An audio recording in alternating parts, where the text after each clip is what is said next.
Hello बच्चों, स्वागत है आप सभी का हमारी ऑनलाइन क्लासेज में। तो जैसा कि आप पिछले टर्न पर देख रहे थे, हम 12th physics chapter number 6 electric circuit के ऑब्जेक्टिव क्वेश्चंस क्लियर कर चुके थे। ठीक है? और इस वीडियो में हम उसी क्रम को आगे बढ़ाते हैं और बात करते हैं वेरी शॉर्ट क्वेश्चंस की। तो अपनी बुक निकाल लें आप और एक एक क्वेश्चन आप देखते जाइए। सबसे पहला क्वेश्चन है, right the mathematical form of law of junction. Law of junction याद है, Kirchhoff's first law of junction कहलाता है और मैथमेटिकल फॉर्म लिखनी है आपको। तो याद करो, फर्स्ट लॉ में क्या कहा था मैंने, sigma I is equal to 0 at a junction point total current will be 0, sigma I बराबर 0। या इसी का एक रूप और था, sigma I incoming is equal to sigma I out going.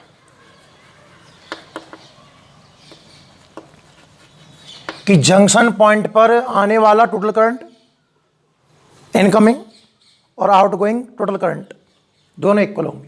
आप एक ही स्टेटमेंट से काम चला सकते हो और चाहो आप दोनों भी लिख सकते हो। पहला क्वेश्चन।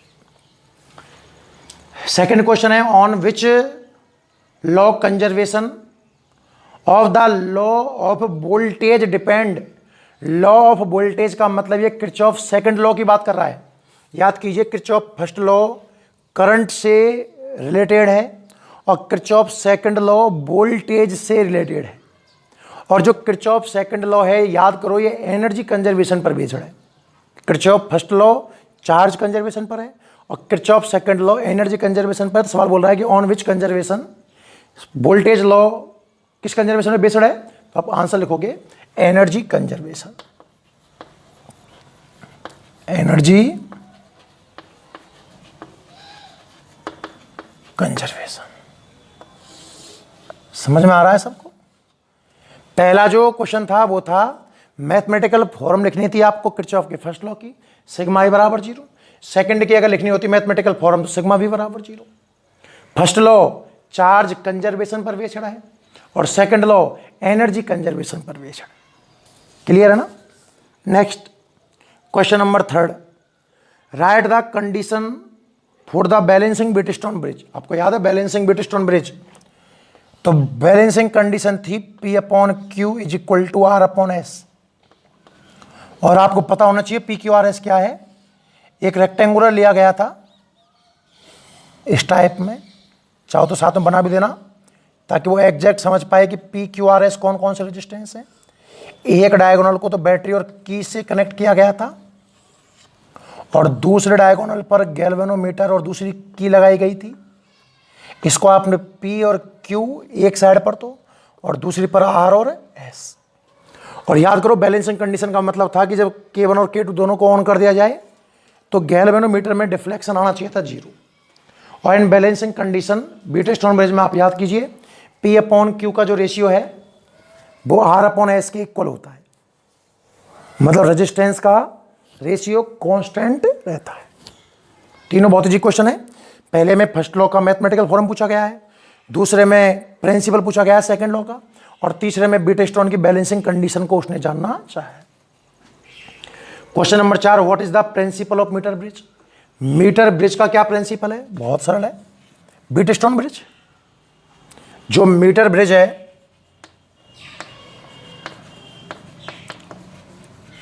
वो किस पर बेस्ड है,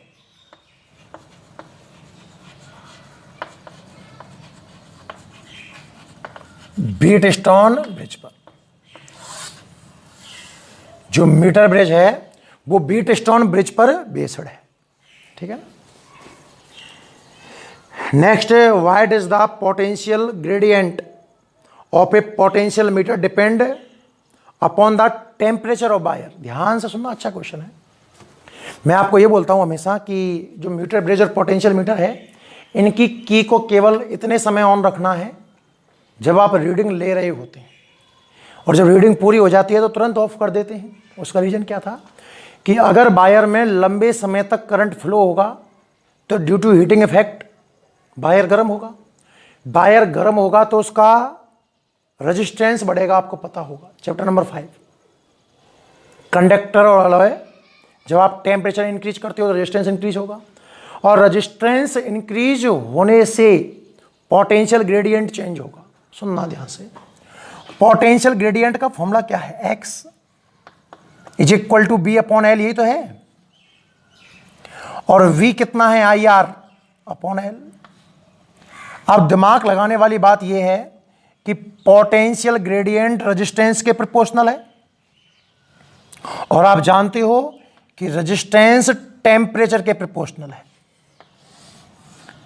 जब आप किसी वायर का टेम्परेचर इंक्रीज करते हो तो रेजिस्टेंस इंक्रीज होता है, टेम्परेचर डिक्रीज करते हो तो रेजिस्टेंस डिक्रीज होगा। तो बात क्या निकल करके आई कि अगर आप टेम्परेचर बढ़ेगा, इंक्रीज होगा, तो सही है, पोटेंशियल जो ग्रेडियंट है ये भी आपका इंक्रीज होगा। तो क्वेश्चन क्या था? क्वेश्चन पढ़िए आप, 5वां क्वेश्चन था कि why that's the potential gradient of a potential meter, मतलब स्मॉल एक्स की बात करवा रहा है, depend upon the temperature of wire. तो आप कह देना रीजन कि when temperature change then resistance also change and potential gradient will be change. कहने का मतलब क्या निकला कि अगर आप टेम्परेचर चेंज कर रहे हो तो पोटेंशियल ग्रेडियंट चेंज होगा। क्यों? Due to change in resistance. तो मेन आंसर क्या हो गया कि टेम्परेचर चेंज करने से रेजिस्टेंस चेंज होगा, जिसकी वजह से पोटेंशियल ग्रेडियंट चेंज हो जाएगा। Question number 5 clear? नोट कर लो एक बार, बहुत सरल क्वेश्चन है। अगर आपने पूरा चैप्टर पढ़ा हुआ है तो कोई दिक्कत नहीं आने वाली है ना। Next,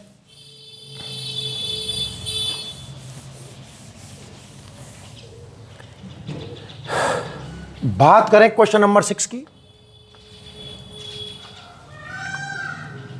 if the EMF of cell of EMF used in primary circuit is less than EMF of the cell in secondary circuit, then what will be happen? याद करो बच्चों कि जब आप पोटेंशियल मीटर का सर्किट डिजाइन करते हो तो एक तो प्राइमरी सर्किट बनाते हो, और प्राइमरी सर्किट बनाने के लिए आप कौन कौन सी चीजें काम में लेते हो?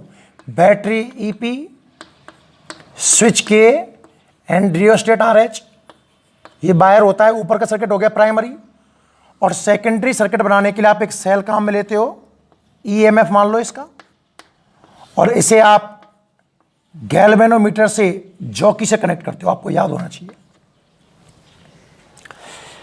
तो मैंने आपको एक कंडीशन बताई थी कि जो सेकेंडरी में बैटरी जुड़ी हुई है ई, और प्राइमरी सर्किट में बैटरी कौन सी है? ईपी। तो ईपी हमेशा ई से बड़ी होनी ही चाहिए। फॉर एग्जाम्पल्स ईपी 3 वोल्ट है, तो बच्चों इस सेल पर 0 से 3 वोल्ट ही तो वोल्टेज रहा होगा, और आपकी 5 वोल्ट है, तो कैसे मेजर कर सकते हो आप बताओ? संभव नहीं है। आप केवल इसे 0 से 3 वोल्ट तक ही मेजर कर सकते हो अगर 3 वोल्ट की बैटरी है तो कारण क्या ये बोल रहा है कि अगर ईपी, या ऐसा कहो कि हाँ ऐसा कहो, ईपी अगर ई से कम हो जाए तो व्हाट हैपन, क्या होगा? अगर प्राइमरी सर्किट की जो बैटरी है, क्वेश्चन की लैंग्वेज है ये, कि प्राइमरी सर्किट में जो ईएमएफ की बैटरी लगी हुई है, अगर वो सेकेंडरी सर्किट में जो बैटरी लगी हुई है उससे कम हो जाए तो क्या होगा? आप कह देना कि in this condition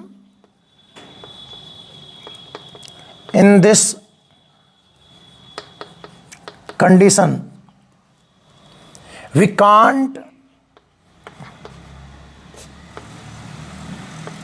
gate balancing length.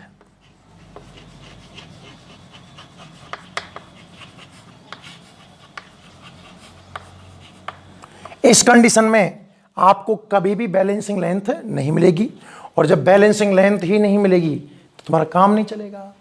मतलब इस कंडीशन में चाहे जॉकी को आप ए पे टच कराओ चाहे बी पे टच कराओ, दोनों साइड, दोनों कंडीशन में एक ही साइड में डिफ्लेक्शन आएगा। और अगर सेकेंडरी की बैटरी कम है प्राइमरी से तो डिफ्लेक्शन दोनों साइड आएगा। इसका मतलब कहीं ना कहीं बैलेंसिंग लेंथ मिलेगी। ध्यान रखना इस बात। Question number 6। 7 define potential gradient. बहुत सरल है भाई पोटेंशियल ग्रेडियंट तो। x equal to B upon L, voltage drop across unit length. लिख देंगे ना, डेफिनेशन लिखी हुई है, voltage drop across unit length known as potential gradient. Question number 8। Why should the area of the cross sectional be uniform through the wire. Question ये कहना चाह रहा है, मैंने आपको एक बात कही थी, आपको याद हो तो, कि जब हम बैलेंसिंग लेंथ निकाल रहे होते हैं तो जॉकी को बहुत स्मूथली टच करवाया जाता है। जो जॉकी होती है हमारी, वायर पर टच करवा के देखते हैं, उसको रगड़ना नहीं होता, बिल्कुल ऐसे नहीं कि दम पूरी ताकत लगा दी आपने। क्या होगा बच्चों कि जो वायर है, ये वायर मान लिया मैंने ये भी, और ये चौक मेरे हाथ में सपोज जॉकी है, और अगर मैं जॉकी को इस पर जोर से रब करूंगा तो इसका क्रॉस सेक्शनल चेंज हो जाएगा। और एक टर्म है जो सबसे मोस्ट इंपॉर्टेंट है, potential gradient x equal to B upon L. आप जानते हो v इज इक्वल टू होता है आई आर अपॉन एल, और मैं चाहूं तो r की जगह पर रो एल अपॉन ए। तो आपको एक बात समझ में आएगी कि जो x है वो एरिया के इनवर्सली प्रोपोर्शनल है। ध्यान से देखना बच्चों, अगर यहां एरिया ज्यादा है, सपोज यहां एरिया ज्यादा है और यहां एरिया कम है, तो इसका पोटेंशियल ग्रेडियंट कुछ और है और इसका पोटेंशियल ग्रेडियंट कुछ और है। जबकि मैं तो पूरे वायर का पोटेंशियल ग्रेडियंट एक ही मानता हूं हमेशा। पोटेंशियल ग्रेडियंट किसी भी कंडीशन में चेंज नहीं होना चाहिए, क्योंकि जब आप ईएमएफ मेजर करते हो तो आप x से मल्टीप्लाई करते हो, और जब x ही आपका अगर इनकरेक्ट है, पोटेंशियल ग्रेडियंट ही इनकरेक्ट है, तो ईएमएफ तो रॉन्ग आएगा ही आएगा ना। तो एक सवाल अभी थोड़ी देर पहले भी आया था कि भाई टेम्परेचर पर क्यों डिपेंड करता है, तो उसका भी रीजन यही है। और इसका रीजन क्या रहेगा कि अगर आप जॉकी को रब करोगे तो क्रॉस सेक्शनल चेंज होगा, जिससे पोटेंशियल ग्रेडियंट चेंज हो जाएगा। तो इसने कहा है कि पूरे वायर का पोटेंशियल कांस्टेंट रहना चाहिए। क्यों? तो आप क्या आंसर दोगे कि भैया पूरे वायर का जो पोटेंशियल ग्रेडियंट है ये कांस्टेंट होना चाहिए। ऐसा करने से जो क्रॉस सेक्शनल कांस्टेंट रहना चाहिए, ऐसा करने से पोटेंशियल ग्रेडियंट कांस्टेंट रहेगा और एग्जैक्ट रीडिंग निकाल पाएंगे। क्लियर है? नेक्स्ट आंसर लिख लेना आपने। क्वेश्चन नंबर नेक्स्ट कौन सा है? 9। विच सेल इज यूज्ड, कम गया, which cell is used beside Daniell cell for the standardization of the potential meter. ये ऐसे कहना चाह रहा है कि जो पोटेंशियल मीटर का स्टैंडर्डाइजेशन है, इसमें डेनियल सेल के अलावा आप कौन सा सेल काम में ले सकते हो? बच्चों आप याद करो स्टैंडर्डाइजेशन की कहानी। मैंने कहा था कोई भी ऐसा सेल जिसका ईएमएफ कांस्टेंट हो और हमें पहले से पता हो, उसे हम स्टैंडर्ड सेल के रूप में काम में ले सकते हैं। तो लैग्रांसी, डेनियल, मरकरी सेल, कोई भी सेल काम में ले सकते हैं। ठीक है। नेक्स्ट क्वेश्चन है, how can the sensitivity of potential meter be increased. कि पोटेंशियल मीटर की सेंसिटिविटी कैसे इंक्रीज होगी? तो क्या आंसर होगा? पहला आंसर है कि जो एक तरीका ये था कि सेकेंडरी सर्किट की बैटरी को कम कर दें, पर अभी आपने देखा कि यार सेकेंडरी कम है तो फर्स्ट की तो और भी कम होगी, फिर तो वो ठीक तरीका नहीं है। दूसरा तरीका है to increase length of wire of potential meter. Potential meter का जो वायर है उसकी लेंथ को अगर मैं बढ़ा दूं तो सेंसिटिविटी इंक्रीज हो जाएगी, पर बढ़ाना भी एक लिमिट में ही हो सकता है, ध्यान रखिएगा। नेक्स्ट हाउ कैन, ये हो गया 10 हो गया। 11 देखिए, the length of wire potential meter is 10 metre.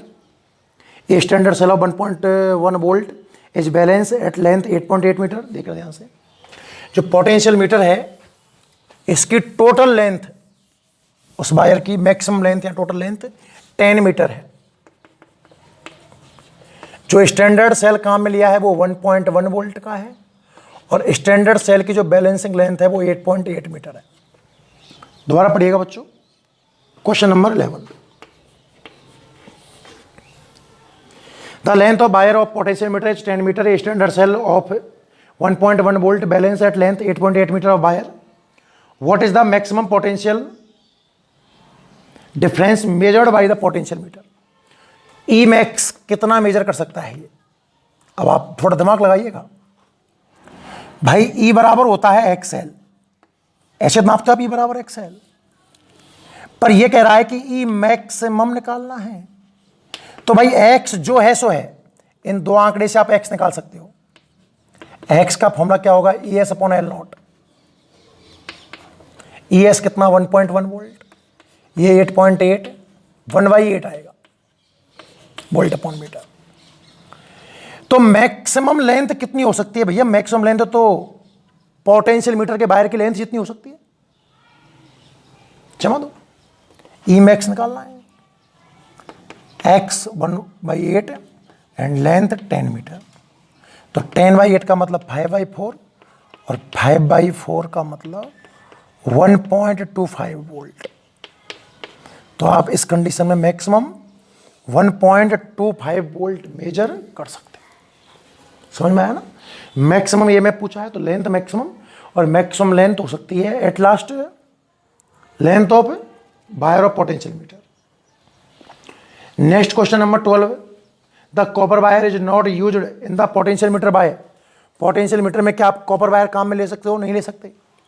याद करिए, कॉपर वायर की तो resistivity low and temperature coefficient बहुत ज़्यादा होता है। 12 में बोल देना कि हम काम में नहीं ले सकते। पूछे क्यों? क्योंकि resistivity low and temperature coefficient high. ऐसे कैसे याद रहेगा सर? हमें जो वायर चाहिए उसकी उल्टी प्रॉपर्टीज हैं। हम जो वायर काम लेते हैं अलॉय का, उसमें रजिस्टिविटी हाई और टेम्परेचर कोएफिशिएंट लो होता है, पर कॉपर में उसका उल्टा है, इसलिए हम उसे काम में नहीं ले सकते। ठीक है, एक लास्ट 13 क्वेश्चन और देखिए। क्वेश्चन नंबर 13 पढ़िएगा। 13 कह रहा है कि the potential gradient of the wire of potential meter is 0.3 volt per meter. Potential gradient X दिया हुआ है 0.3 volt upon meter. In the calibration of an ammeter the potential difference across 1 ohm resistance is balance at 1.5 meter length of wire. आपको balancing length दी हुई है 1.5 meter. If the reading of ammeter in the circuit, ammeter की reading हम आई मानते हैं, याद करो 0.28। फाइंड द एरर, डेल्टा आई आपको निकालना है। अरे बड़ा सरल है भाई, बहुत सरल है। याद करो कैसे, डेल्टा आई आप कैसे निकालते थे? डेल्टा आई का फॉर्मूला होता है आई माइनस आई डैश। और कहानी याद करो,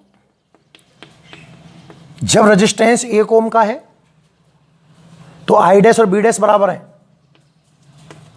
क्योंकि B dash is equal to I R होगा। और रेजिस्टेंस आप 1 ओम जमा के देखो तो बी डैश आई डैश की वैल्यू बराबर है। और अगर मैं बी डैश की बात करूं तो इसकी वैल्यू एक्स एल रहेगी।